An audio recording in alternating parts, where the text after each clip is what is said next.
Hello, everybody, and welcome to our second alumni chat. I'm very excited about this today. We are talking with some alums about maybe one of the most important revolutions in marketing over the last 20 years. Paid social and search has fundamentally changed how marketing works, and that's what we're going to be talking about today. The WWU marketing program and the WWU Alumni Association are very excited to welcome you to today's alumni chat on paid social and search marketing.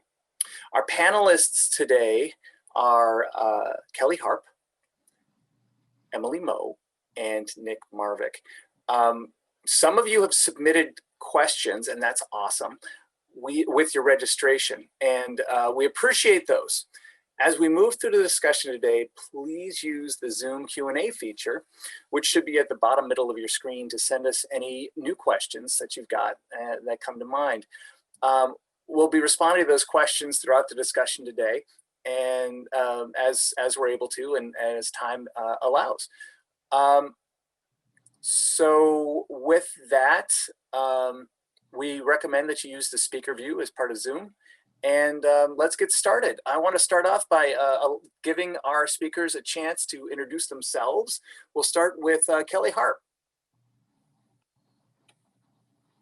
All right, hello everybody. I'm Kelly. I graduated from Western in 2013 with Emily, who is also a presenter tonight.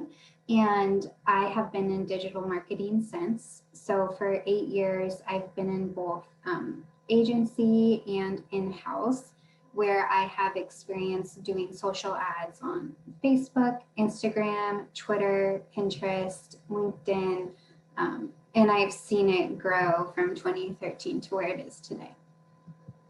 Great. And Emily Moe. Hey there, I'm Emily. Right now I'm a digital marketing manager for Glassybaby. We make hand-blown glass candle holders and drinkware that give back. I manage all of our digital marketing and e-commerce, from paid media, including paid search and social, to email and online merchandising. Before that, I was at digital agency R2 Integrated, where I managed a lot of different paid search and paid social campaigns for a lot of different organizations and industries, including tech, nonprofit, and retail. So I've had a lot of different experience doing a lot of different things within paid search and social. Great. And Nick Marvik. Thanks, Ed. Yeah, thanks so much for having me tonight. Looking forward to getting into the conversation. I'm currently the Senior Manager of Digital and Performance Marketing at Evo. Evo is a outdoor sporting goods retailer with a web store and brick and mortar physical storefronts throughout the West Coast and Whistler. Our newest store launching this fall in Salt Lake City. And I got my career start about 10 years ago at Western. I studied business and marketing. When I was at Western, I started an e-commerce direct-to-consumer brand that's still around today, that makes clothing in the outdoor apparel space. And then eventually went to work for Amazon on their e-commerce product as a marketing coordinator. And then went agency side and did search marketing consulting for a number of years before I joined the Evo team. Most of my background is in digital customer acquisition, demand generation, search marketing, content strategy. Yeah, looking forward to being here and talking shop about all things digital. Great. Well, with that, let's go ahead and get into it. Our first question is, why don't we start with you, Nick? What is paid social? I'm sorry, what is paid search? You're our search guy. What is paid search, and where does it happen? Yep, starting off basic. So paid search is really the idea of paying to show up when people search online in its most basic form. Two primary search networks that generally happens on, the most ad spend goes to, is going to be Google and Bing. You guys are probably really familiar with seeing ads in Google search results, and there's a number of different ad placements on both the Google and Bing network. There's other forms of paid search. Amazon product ads might be another good example of other marketplaces where you can pay to show up for intent-based targeting of sorts. But yeah, in its most simple form, it's the idea of paying to show up when people search online. Great. Emily, would you add to that at all? Nothing really much. I mean, Nick really spot on there. I think really the biggest thing about paid search to keep in mind is it's truly all about intent. And it really allows you to kind of get into the mind of the searcher, the consumer. What are they looking for, and how are you the solution? Great, great. Well, okay, so that's paid search, and then we have paid social. What is that, and where does that happen? Maybe Kelly, you want to start on that? Sure. So similar to search, paid social is putting money behind social content to make sure it shows up in your feeds and you get eyes on it. And that can be a piece of content that already exists on your profile and you want to boost it to get more eyes on it, more engagement, or it can be content that is specific to advertising purposes, like email signups, clicks through to the website, product purchases, and that can also show up in the feed. It can show up in stories, Messenger, on the Explore page, or within Facebook's audience network, which is a group of apps and sites that have an agreement with Facebook to also display your ads. Interesting. Yeah, I think that's the part that's a little bit more complex for people, isn't it?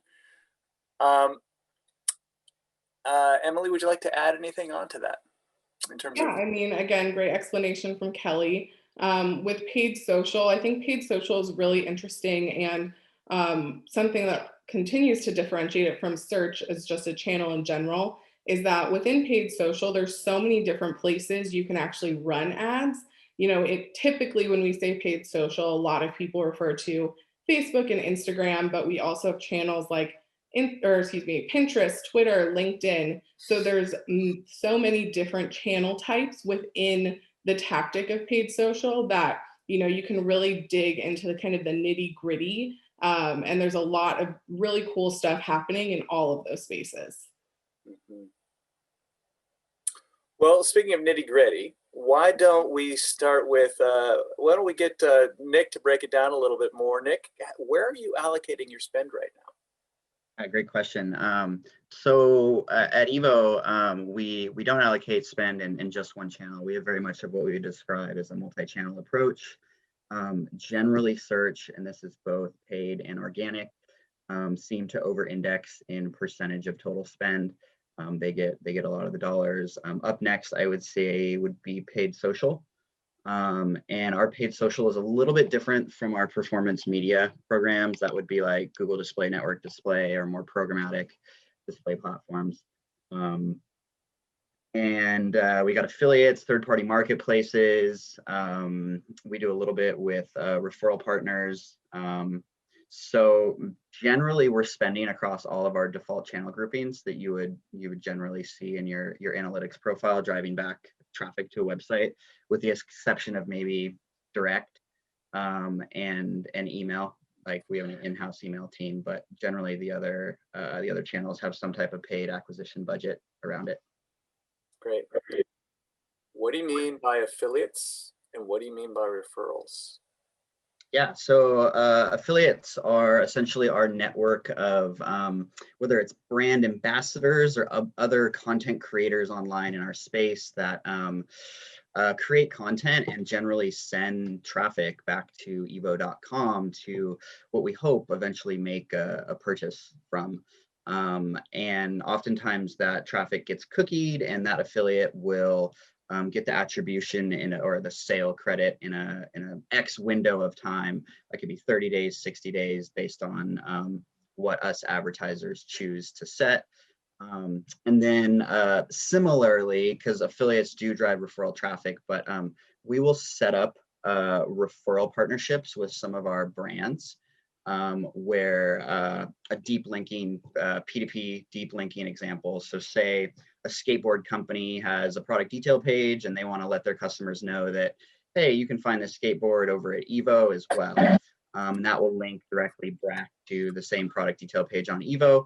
where they'll drive referral traffic to us, and again, hopefully make a sale and sell that skateboard. So similar in types of referral traffic, but they end up in two different default channel groupings. And we allocate our budget, tactics, programs, and teams kind of accordingly by channels. Okay, great. What is deep linking? And what is PDP? So PDP is another common term in e-commerce for product detail page. I'm sure there's a few other acronyms similar. That's your main product detail page, essentially where you would click add to cart on a product. That's your PDP. And what we call deep linking is this idea of another brand's product detail page linking to Evo's product detail page. And in the layered approach of your e-commerce funnel, whatever that looks like for your website, whether you're in retail or software, we're pretty deep in the layers if you think about the product detail page level, right? Like the product detail page is one layer from the cart, both on our brand's websites and our websites. So we just classify that as a deep linking technique, and that might be a subjective terminology and custom just to our team at Evo. Great.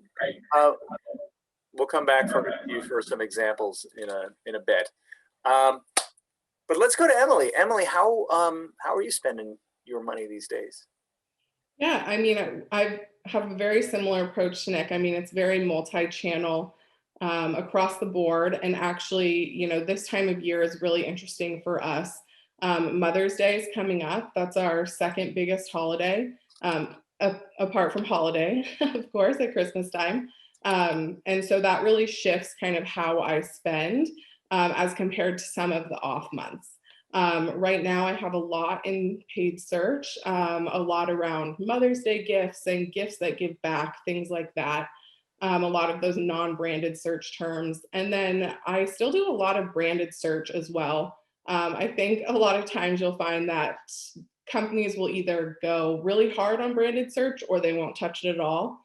So it kind of just depends on what your keywords are and kind of what you're going for there. But I also do a lot in paid social, really heavy on Facebook and Instagram, and I'm even doing stuff in Pinterest. Pinterest has some really cool shopping campaign capabilities that have been really successful in driving impressions and traffic to our site. So really across the board, splitting it pretty even actually right now between paid search and social, because we're trying to drive a ton of new traffic and new acquisition for Mother's Day. Whereas typically I would say paid search in general is heavier than social. Great. What is branded search? Branded search simply means you are bidding on your brand name. So for my case, I'm bidding on Glassybaby, Glassybaby candle holders, things like that.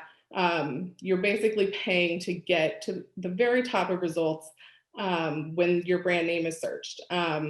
There's a lot of, I wouldn't necessarily say disagreement about it in the industry. I think there's a lot of opinions, and I'd actually love to hear Nick's opinion on this too.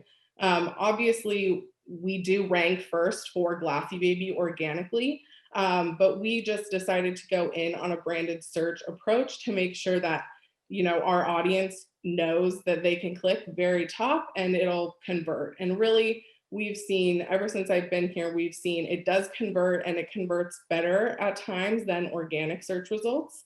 So we've kept with it, and it's very low cost compared to some of, especially compared to non-branded key terms, but low cost kind of overall. So it's been a strategy we've kept going. But yeah, Nick, I'd love to know your thoughts on branded search. Yeah, I love the question. And frankly, I love asking other search marketers this question because I've found that their experience, opinion, oftentimes differs significantly. What we've learned at Evo, I guess first off is when we think about this, like Emily mentioned it, like branded search in almost all instances, unless you have a problem with crawlability indexation, you're almost going to rank #1 organically for your branded terms. Sometimes there might be other similar named companies or identical named companies. For example, Evo, we have a rideshare company that's in Vancouver, Canada, that's named Evo. So there might be some nuances there, but generally it's the idea of, and the question is, hey, if we rank organically, do we need to pay for the click? And theoretically you would think no, but there have been a lot of experiments and different programs where it has shown valuable to, or there's additional value to take up the SERPs with more real estate. How we have approached it at Evo a few different ways. One, we have a little bit of an opinion that it's something that we should be testing and testing regularly. And we're in the business of retail, and things from product availability in stock to seasonality can significantly swing how consumers really interact with our web store online digitally. So testing one test in summer, for instance, branded search, might look totally different in Q3 or Q4. So we like to run those tests periodically throughout the year. And then really with the branded search, what we're trying to ask is incrementality, and understand, hey, if we are now paying for these clicks that we otherwise would be acquiring via organic, should we be paying for those, or are they incremental, or would they otherwise not be happening as a result of these branded campaigns? And we've approached that through, there's probably a few different ways to test this, but what we call a split cookie holdout group, where a set of cookies or users on the web will be shown branded search ads, and then a set of, we'll have a control, right? A variant and a control, and A/B test those for a set period of time until a specific confidence, interval is met. And we will try to measure the incremental lift in the difference between our control and variant. And to be completely honest, we've actually learned at Evo that most oftentimes that we deploy those tests, they're not incremental. Now, where I've found businesses, marketers, advertisers go really wrong is what your tools are going to show you out of the box. So if you light up a branded search campaign, the ROAS is going to look amazing because that's where the clicks are going to go. So Google's going to say, hey, this is working great. Spend more money, folks. But until you really, sorry, Ed, I'm taking too long. You're doing great, but I'm going to ask you what ROAS is, right? Yeah. So return on ad spend, right? Is a function of how your ad dollars are actually making you money.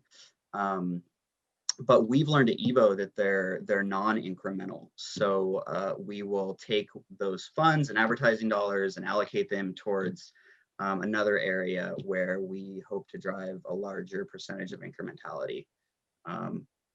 And it can differ a lot. Again, if you don't have a strong organic profile, it might make a lot of sense to run branded search. And it probably swings differently across industry and vertical, company size and type. But it's a rather subjective topic. Yeah, absolutely. Great. Yeah, so just fair warning, every time you all use a technical term, I'm probably going to ask you to explain it. Perfect. Kelly, how are you spending these days?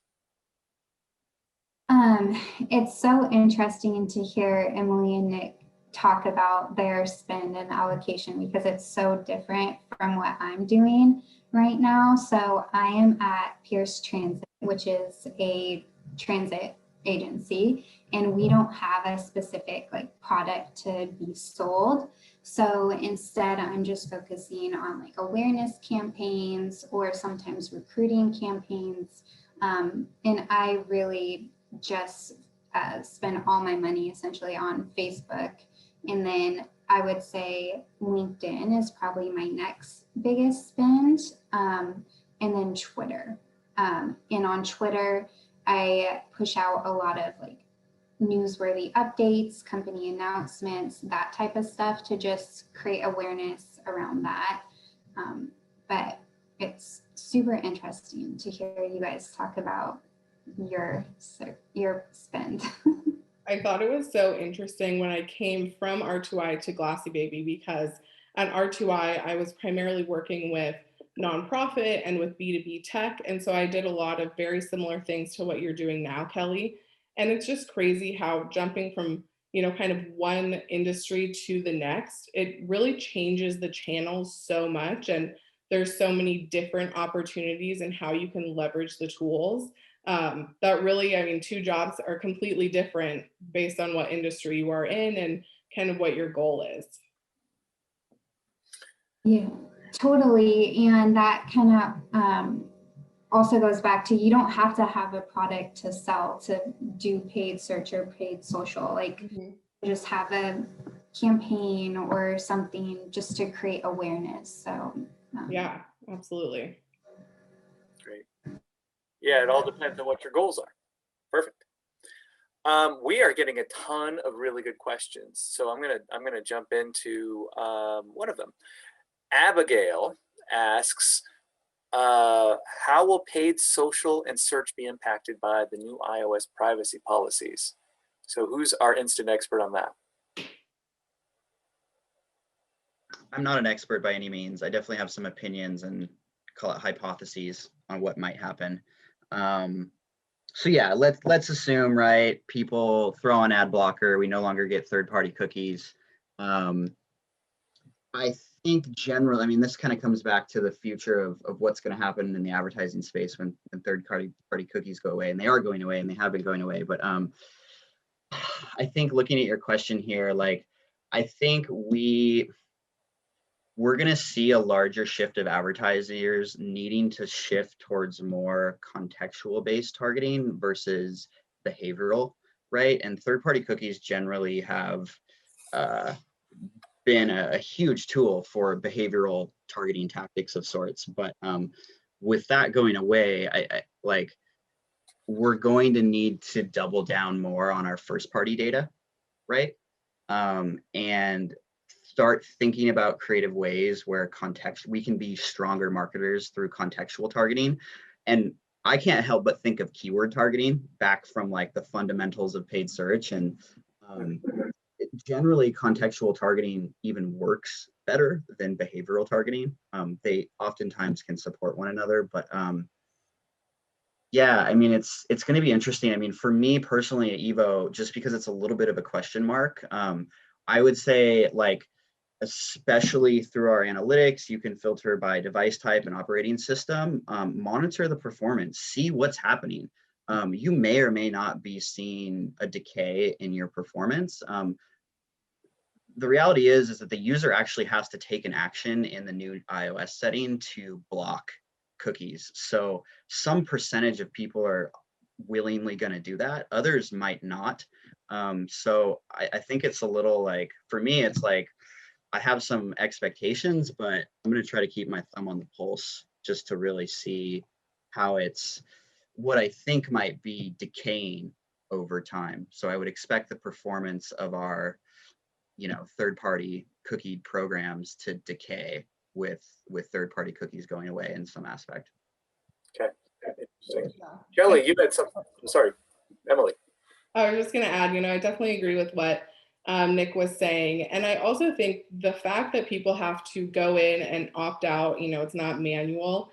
It makes me wonder really how much of an impact it will have, at least right away. Part of me feels like, at least, especially for Glassybaby's audience, that, we skew a little bit older and people who aren't necessarily as tech savvy. And so it makes me really wonder how much impact we'll have, at least initially, given who our audience is and how they behave with their own devices and technology.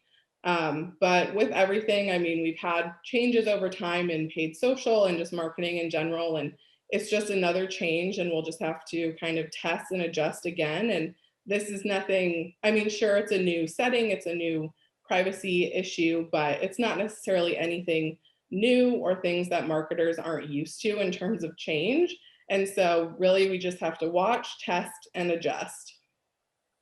Great. And Kelly, you had some thoughts on this too, didn't you?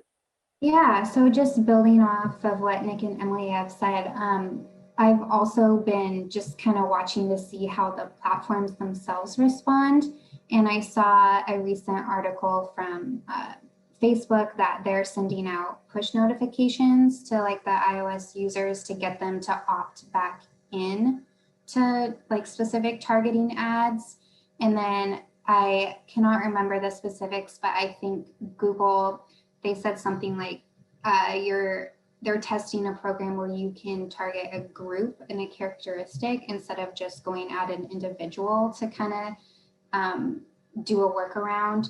So what I think is like the platforms will figure out a way to make it work. And then we just have to, like Emily said, keep on top of it, make sure we're following the guidelines. Like when I was in Facebook Ad Manager yesterday, they asked me to verify something so we could continue showing up in people's ads. So I think just making sure to stay on top of it and you'll be okay.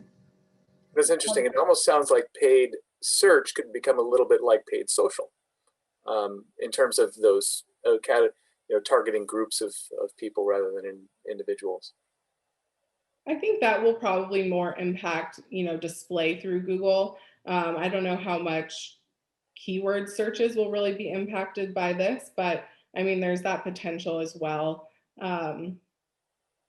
Yeah, I think it'll just be interesting to kind of see what happens. And I think too, at the heart of it, like a lot of people are probably, I hear from a lot of people, they're freaked out about like how accurate their ads are on Instagram, for instance. But once these, settings come in and the cookies go away, I think it'll be more of a hindrance to the consumer when their ads are not accurate or don't make any sense.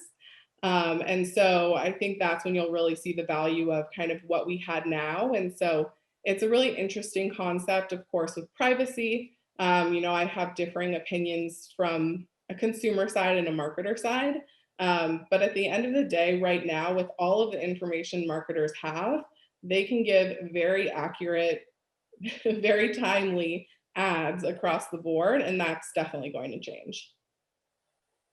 Okay. Interesting stuff. Jim Kocho has a question for Emily. Can you talk about your customer acquisition cost at Glassybaby and maybe how you fine-tune that over time to maximize your profitability and meet other goals? Yeah, absolutely. So, customer acquisition cost varies by channel and it varies by really how you're measuring it. At the heart of it, we could say, how much is it? One way to look at it is how much does it cost to get a customer? And then you define customer. Does that mean someone who's visited your website or actually purchased through? At Glassybaby, we actually kind of look at it both ways and it depends on the campaign. I run a lot of prospecting campaigns, which is really just general awareness. Let's get people to the site so that they can learn about our brand and who we are, what we're all about. In those cases, typically they're pretty low cost because the audience range is so wide and you're just trying to basically throwing it at trying to get people in. And then you can also look at it from the revenue side, which is typically how I look at my remarketing campaigns, just, hitting people who have already been to our website. And those I base on revenue, and those are going to be more expensive just because of the audience is smaller. You're asking them to truly convert and, spend their money. And so over time, really trying to optimize customer acquisition costs based on targeting and messaging and even creative. And so really just using those levers within paid social. And then on the paid search side, again, kind of our branded paid search as well as non-branded, and getting some of those interesting and long tail keywords in there to drive down customer acquisition costs. So really just leveraging testing to get it down over time. Interesting. And what do you mean by remarketing? So remarketing is really just marketing to people who have already been to your website. This is really just based off of pixel data. Essentially, we track them. You can do this on paid search and paid social, and it's a really valuable targeting method in order to connect with people who, at least know you a little bit. So you can have come to glassybaby.com once, or maybe you've come 10 times. I'll be able to reach you through remarketing campaigns. Okay, great. Thank you. Let's go with, at least start with Kelly on this next question from Nadia. Are customers becoming immune to paid social media as opposed to organically generated content? What do you think? think that's an interesting question, because essentially you have to pay to be seen these days. So I think, I think if anything, if they were to become immune, it might be to something that is super like marketing heavy and super promotional, that they might look at it and say, that's an ad, I'm going to swipe away. But if it feels more authentic and like you're just scrolling through the feed and it looks like just another post on the page, that is something they won't be as immune to. Personally, I am really liking it, and I make a lot of purchases off of targeted ads on social. So I am someone who is not becoming immune to it. But It's amazing how they've figured me out. Like the algorithms are uncanny. yeah, and speaking to what Emily was saying about how consumers will notice when the ads are not like targeted, I know I get really frustrated when I click on something and they don't have it in stock or I've already purchased it. I'm like, you should know. So, I literally sometimes want to email marketing departments and be like, please exclude converters. Please do it. yeah. Yeah.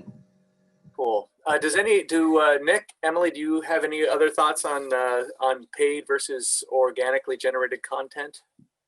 Yeah, I mean, I think in general, people in their head want to say, oh, I'm immune to paid ads. I don't pay attention to them. But at the end of the day, numbers don't lie. We see thousands upon thousands, if not millions, of people clicking through on ads and converting from them. So I think, sometimes maybe they're not fully aware of what it is, or they just want to kind of, almost think they're better than the ad. But the numbers don't lie. Fair enough. Yeah, that's a great question. I don't know. The short answer for me is just yes. And really, this is driven from I feel like the last decade, the likeliness my paid social campaigns will perform as well as they used to just gets lower and lower. It's harder to do better on paid social for me. Back in 2011, I could post something on Facebook and everyone that followed our brand would see it. And we would drive traffic. It wouldn't even cost any money, right? And then it eventually got into the pay to play space. And now there's just so many publishers that it's definitely really noisy. And I've seen that in whether it's our retargeting campaigns or top of funnel or mid funnel. It's harder for us to perform really, really well.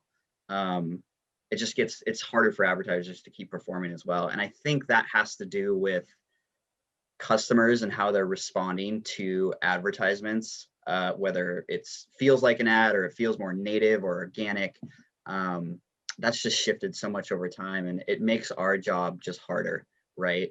Like the ROAS, the return on ad spend that I used to be able to get from Facebook campaigns.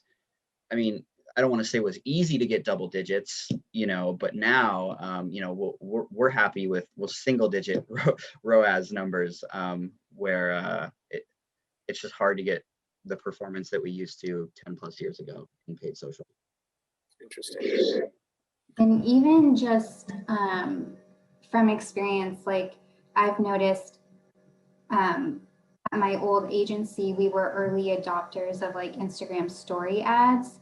And those in the very beginning just performed like outstanding and got outstanding numbers. And now, like everything, you just have to adapt and keep improving your ads and making it better and better. But as like the platforms become more saturated with advertisers, you really just have to step it up.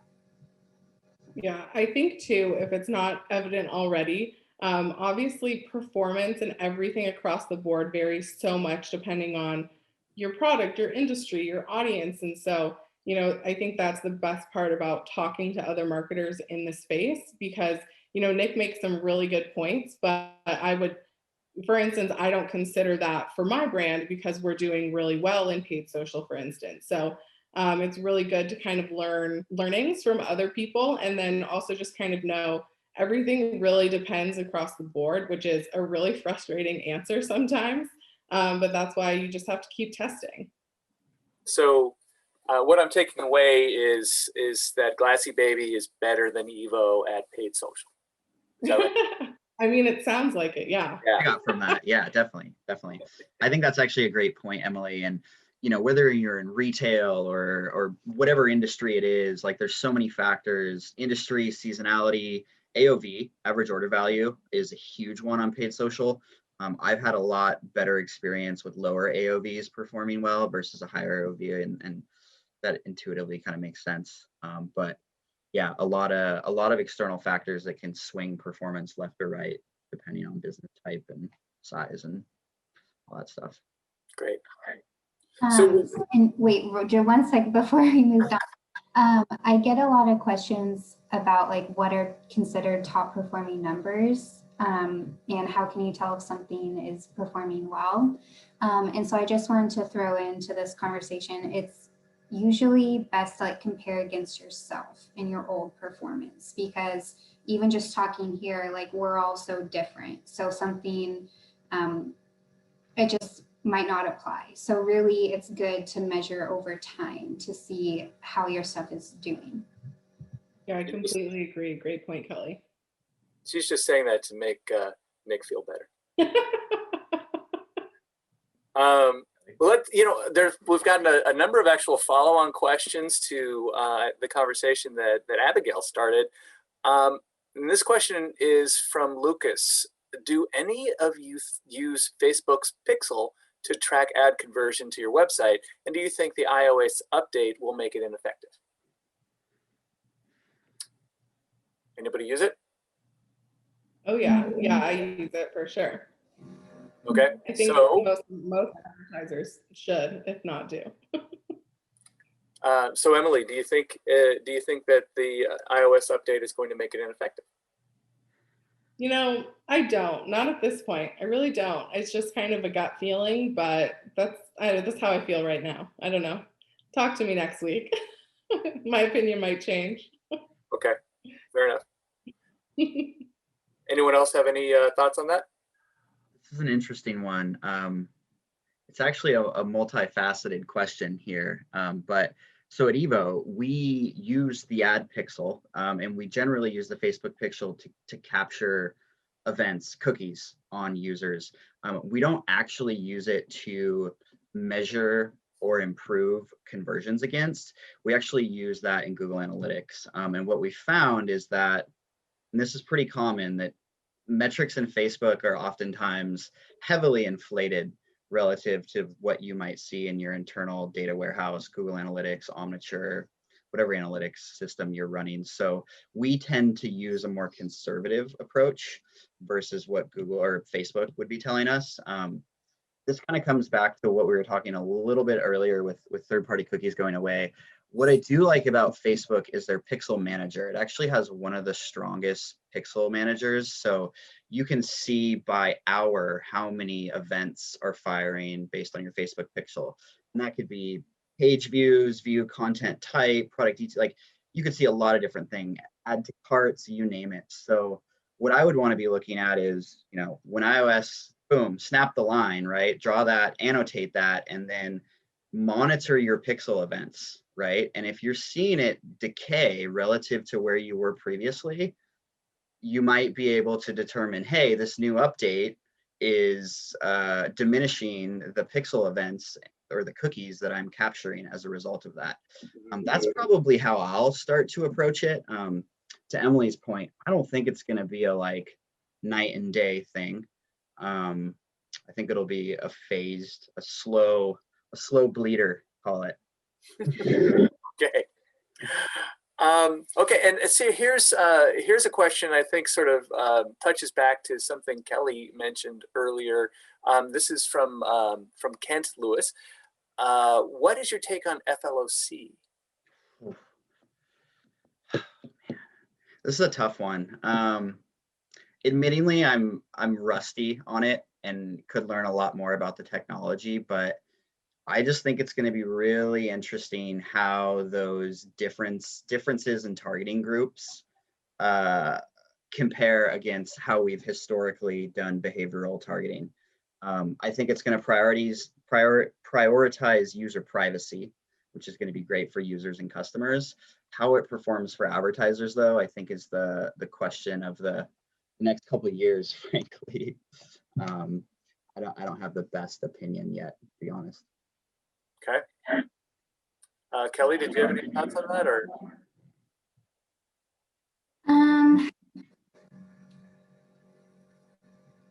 I don't know. I don't know much. I think it will be interesting to see how it affects advertising. And it's just another way that platforms are adapting to the new rules. So it's just something to watch, but I don't have very specific thoughts on it yet. Okay. Great. Let's jump to Reese's question. Hi, Reese. Could each of you please give one best practice or tip for a paid follower growth campaign on social? Boom. Emily, what's your tip? My tip would be testing, and actually testing within the tools that they give you. So right now, Facebook and Instagram, because it's through the same ads manager, they have some really cool opportunities to help you test creative and copy. Basically, you can put in different variations and it'll spin up the different options to your audience, and it'll show the top performing over time. I will say for a long time, I was pretty resistant to a lot of the automated tools that the platforms have. Really just because I thought, I could manage it on my own. And then as I got into my new role and I have so many different things to do, I was like, we're going to try these tools that they built for me to use. And so taking advantage of those and really just continually testing over time to see what works best for your audience. Great. So use the tools. Yes. Like it. Nick, what's your tip? I got a couple. Let's see here. So first one's free that I've had success with is literally just your standard social media contest, sweepstakes, giveaways, but partnering with a group of selective brands. And when I've experimented this, I always try to partner with brands that it's challenging or expensive for me to reach their audience. So I want to partner with them to get a larger reach on total audience. And a great call to action that I've seen work is, hey, follow X brands, comment 3 of your friends and follow these brands and get followers. That's generally worked. I can't speak to the value of those followers or anything. The second one that we've had success with, actually at Northwest Tech, not Evo, is we mined all of our social media content and posts over about 2 years and found the most engaging content that we had posted organically. And we actually paid to promote that. And we found that if we could filter down by content that we already knew was engaging our customers or users, and we could essentially like fuel that fire, we would gain adoption and followership well. So that's a great tactic. A black hat one if you want one. I don't know if there's any folks in the crowd that like this type of stuff, but there's a number of bots and automation that you can set up to run on Instagram profiles or any type of social profile to engage with folks. I've experimented with it just because I think it's fun. I don't necessarily recommend it, but if you're, you can grow numbers quickly, but I don't know how sustainable they are. Okay. Not that we're recommending that. Okay. Kelly, what's your tip? Well, I am not for the bots. I'm sorry, Nick. No, all good, all good. I think you need to get followers and engagement like in the most authentic way possible. Otherwise, it's not going to be worth it. And I will say this, Facebook does kind of flag that language as like spammy. So if you're running like a tag a friend or share this post, they don't always like that. So they might kind of hide your post or not push it out to as many people. So you just kind of have to watch that. And honestly, they've told us before that even just saying like, take a friend below or comment to win isn't always within the guidelines. So you just kind of have to watch how you're wording that stuff. But then also building on what Nick said is using your like top performing content in ads and like copy. So if like an image did really well, you could use that and follower ads. And then also lookalike ads, which that is or lookalike audiences, which is a group of people that you can create within Ads Manager based on like your current fans, or you can do it based on people who have visited your website. So like I have a group that's like for people who have already engaged with our posts. So you're going after users who look like your current fans or look like your most engaged fans or look like people who have already visited your website. So that's always a really good tool to tap into. And Facebook, they like when you play into that and use those audiences. So that's something that I always like to try. Very cool. Yeah. And I would encourage you all to check out Reese Ferguson's thoughts on Wow, No Cow. They are outstanding. I will leave that at that, though. Let's jump back to another question from Jim, which is, how do you folks deal with the reality of others buying your branded search terms? I like this question. We actually experienced this over holiday at Evo. We had a competitor, for whatever reason, show up for branded search terms. And at first, we actually tried to figure out if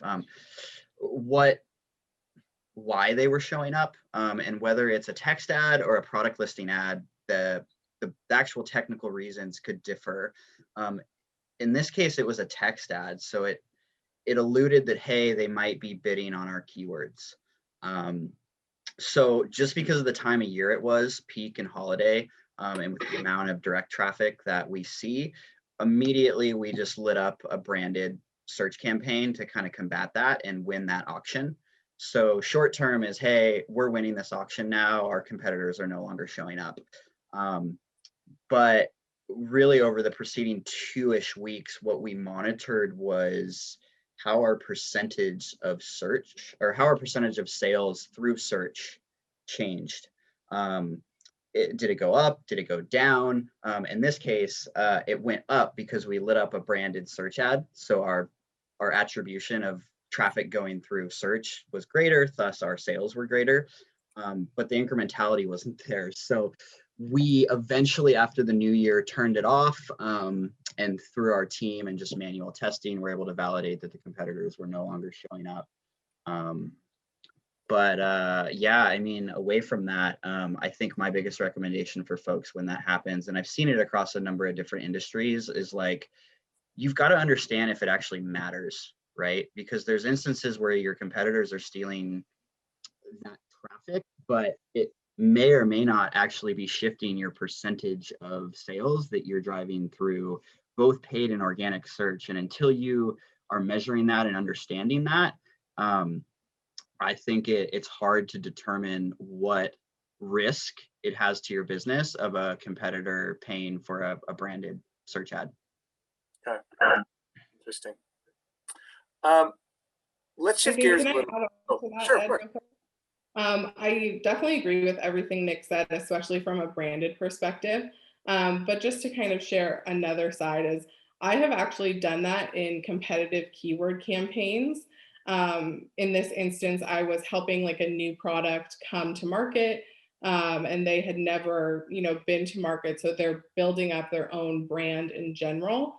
And so running competitive keyword campaigns can actually give a lot of value to a new brand or a new product or what have you overall. So just a kind of a flip side from actually using it to your advantage for competitive keyword campaigns.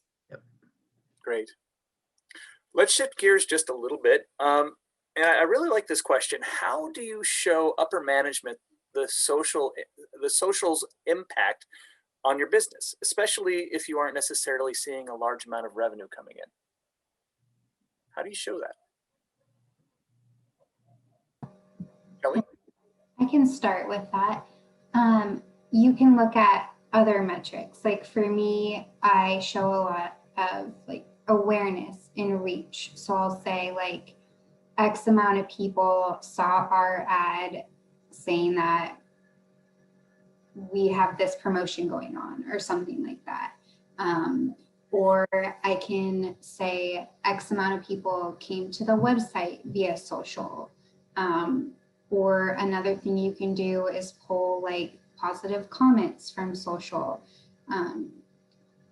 just giving feedback. So there are tons of other ways. I'm trying to think. I think it's really all about, kind of based off of what Kelly said, I think it's all really about how you position it. Early on in my time at Glassybaby, when I was doing reports, I had our CFO coming to me saying, why are you spending all this money on paid social if it's not resulting in as much revenue as, for instance, paid search? Whereas paid search, we spent less but made more.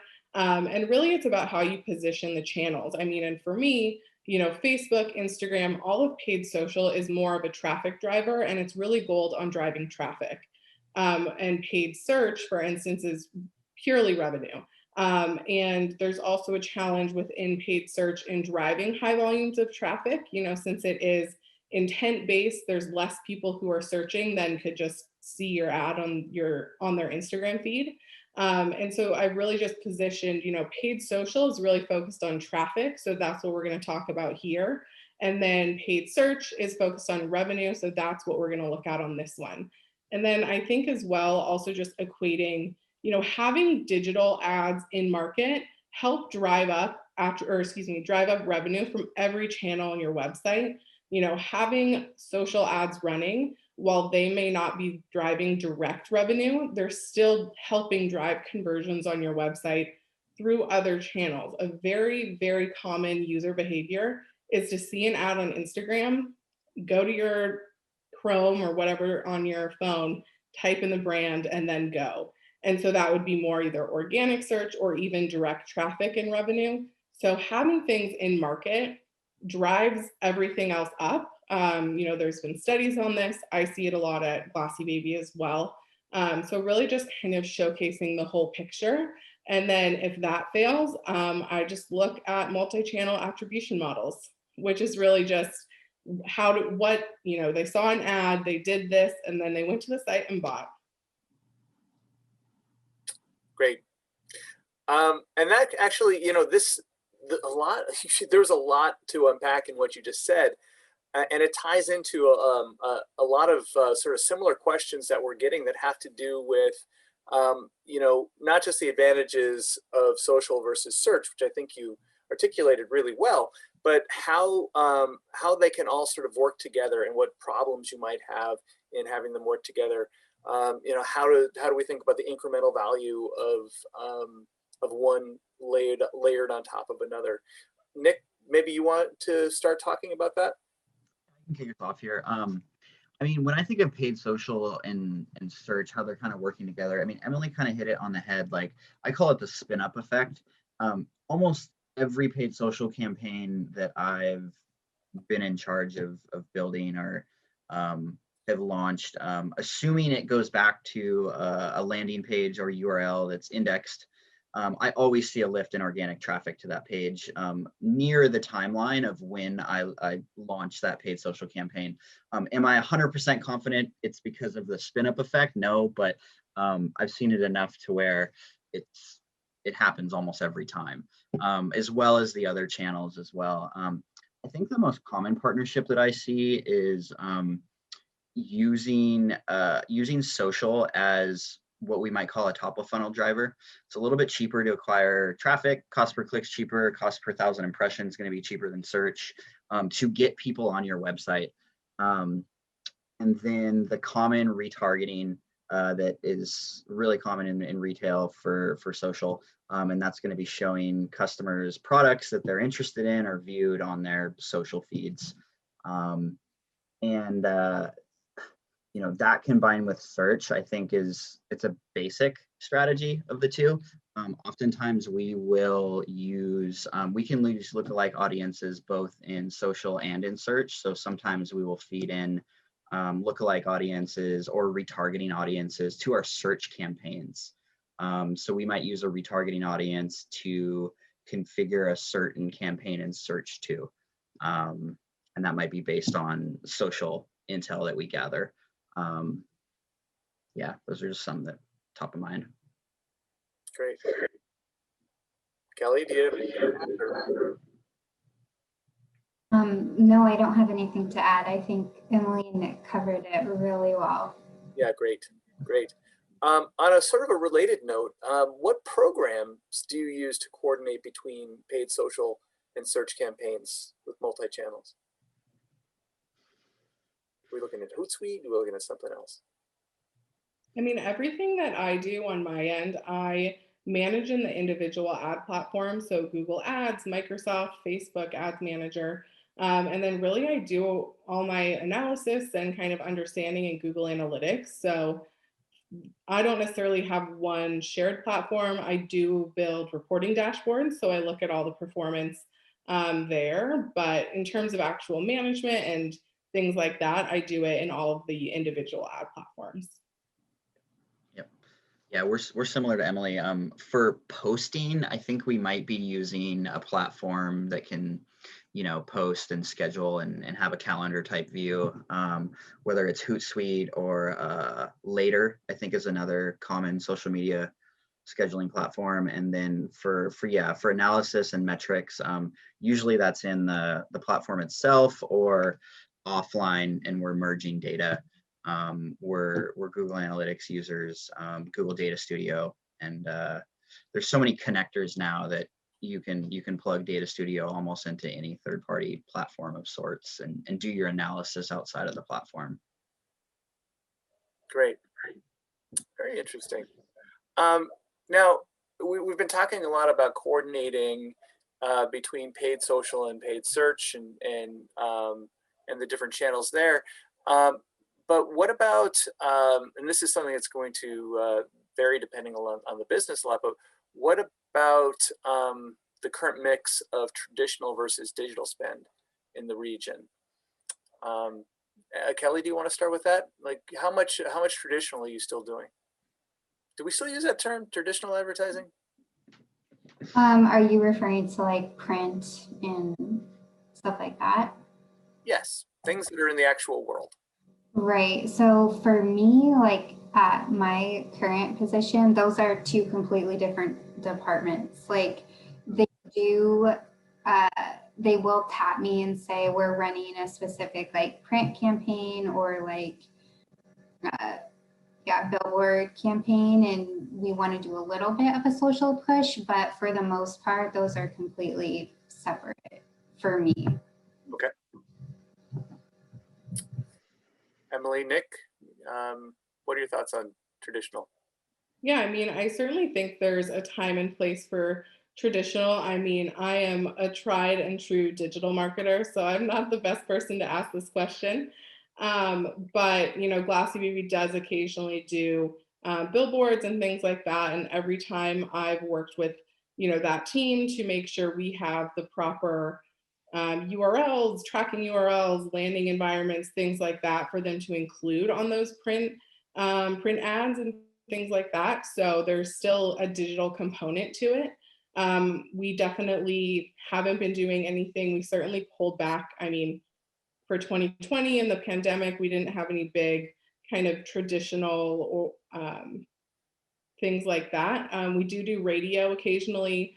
And also we look at podcast ads as well, which actually kind of falls under the digital purview at our company. Interesting.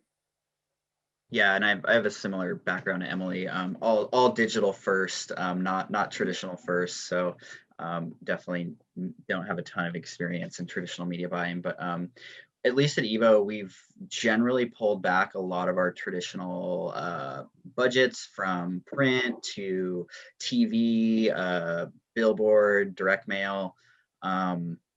Just because more around the idea of that they not necessarily don't work, but they are challenging to measure the value and then consequently share that value with leaders across the business.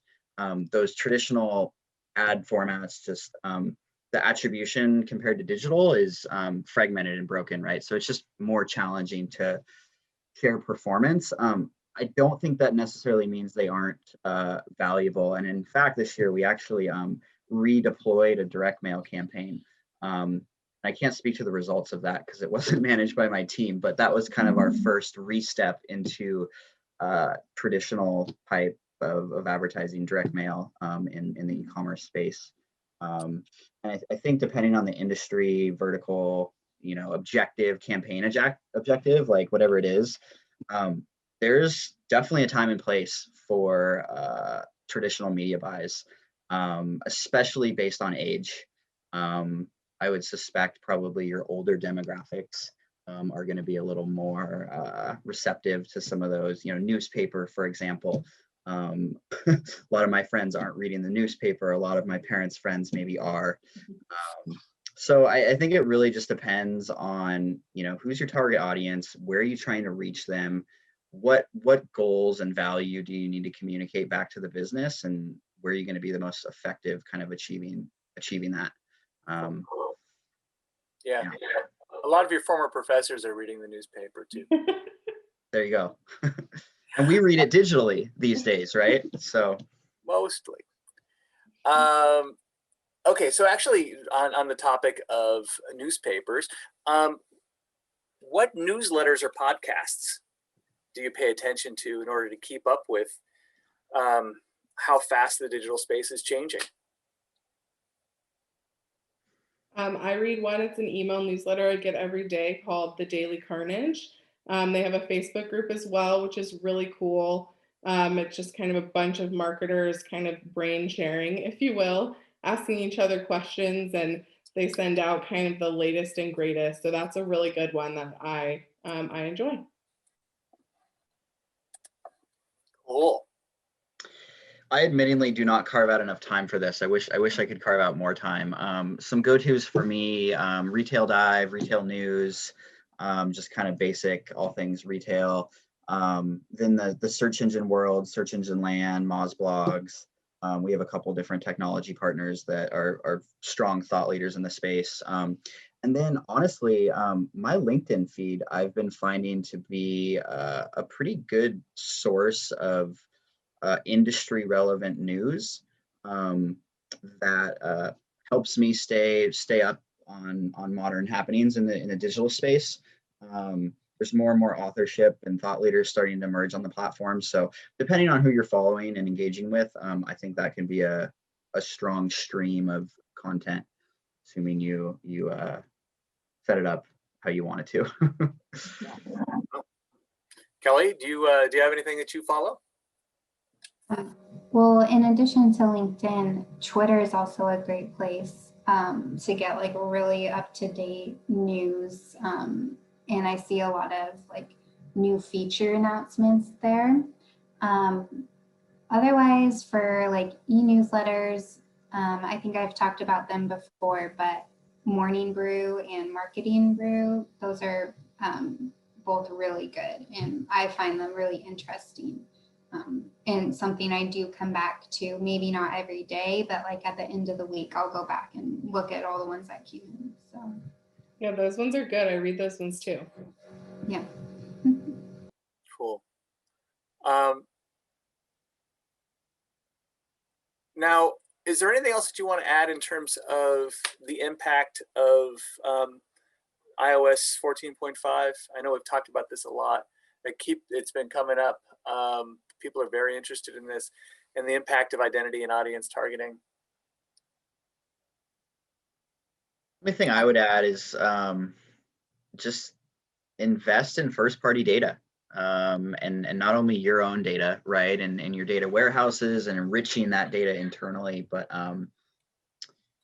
customer loyalty programs, everything that's customer first, first party data is going to be in your advantage. So if you're not collecting that data today, you don't have enriched data profiles and data warehouses, start there. If you do, start leveraging that data more, start talking to your customers, start doing loyalty programs, focus on retention. Yeah, I think that's going to be a big shift. Another interesting area is the publisher space. I mean, with third-party cookies going away, the first-party data for publishers is actually advantageous for advertisers in some fashion, where traditionally we've plugged into these, DMPs, these programmatic ad platforms that publishers have lit up, and it's not leveraged their first party data. It's been Facebook or Google's, where they have first party data as well. And I suspect we're probably going to see more individual custom type of media buys based on that first party data from the publisher side, that advertisers can start to use more. So that'll be an interesting space to watch emerge as well. Interesting. We are almost out of time, folks. I don't know if anyone else had anything to add on to that.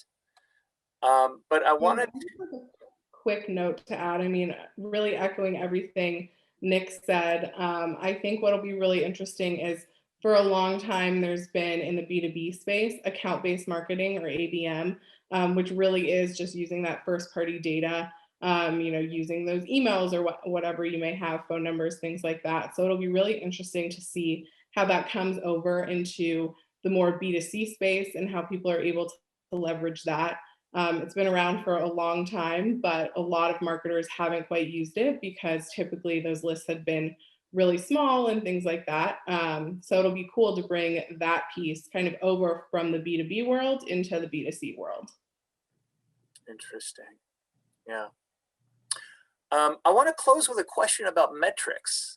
What I'd like to hear from each of you, maybe we can start with Kelly on this. What are your 3 favorite, most important metrics that you look at in a given campaign? The 3 that I'm partial to are reach. So that is unique people who have seen the ads. Your total conversions, which can change depending on the campaign. Sometimes that's clicks, sometimes it's followers.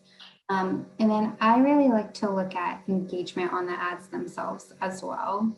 And it just kind of gives me some real-time feedback and like some sentiment.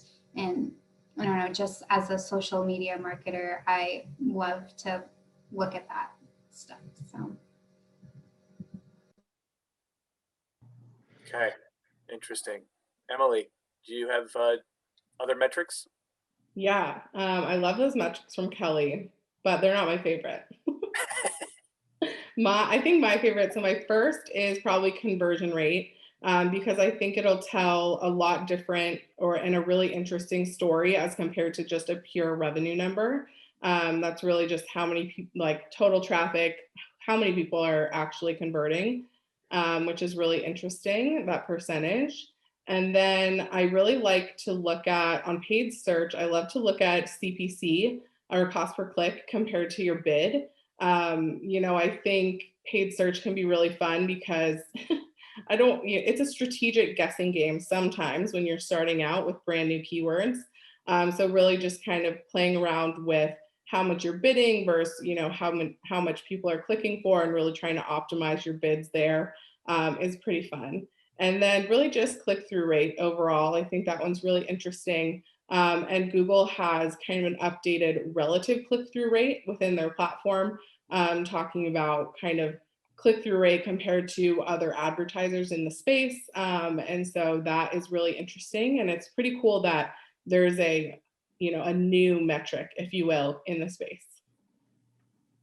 Yeah, I hadn't heard about that. Yeah, those are all great, you guys. So I kind of have 4 that are always top of mind for me: traffic, conversion rate, AOV, and then cost. And with those 4, you can really apply that lens to all of your channels. And frankly, like when you dive into the channels, like Emily was alluding to, like in paid search, we're looking at click-through rate, impression share, available impression share, impression pool, all these different metrics. But those 4 baseline: traffic, conversion rate, AOV, cost, those are kind of the big ones that we pay a lot of attention to.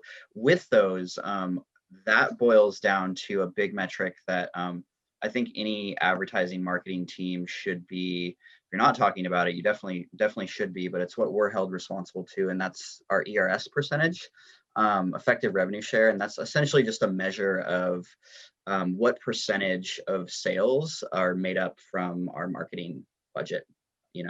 So if you make $100, right, and you spent $5, right, your ERS is 5%.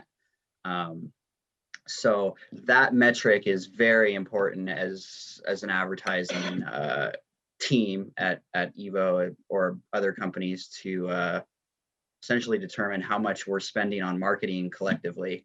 And we apply that lens to really all of our different channels to determine return on ad spend and ERS percentage. Wow. Very interesting.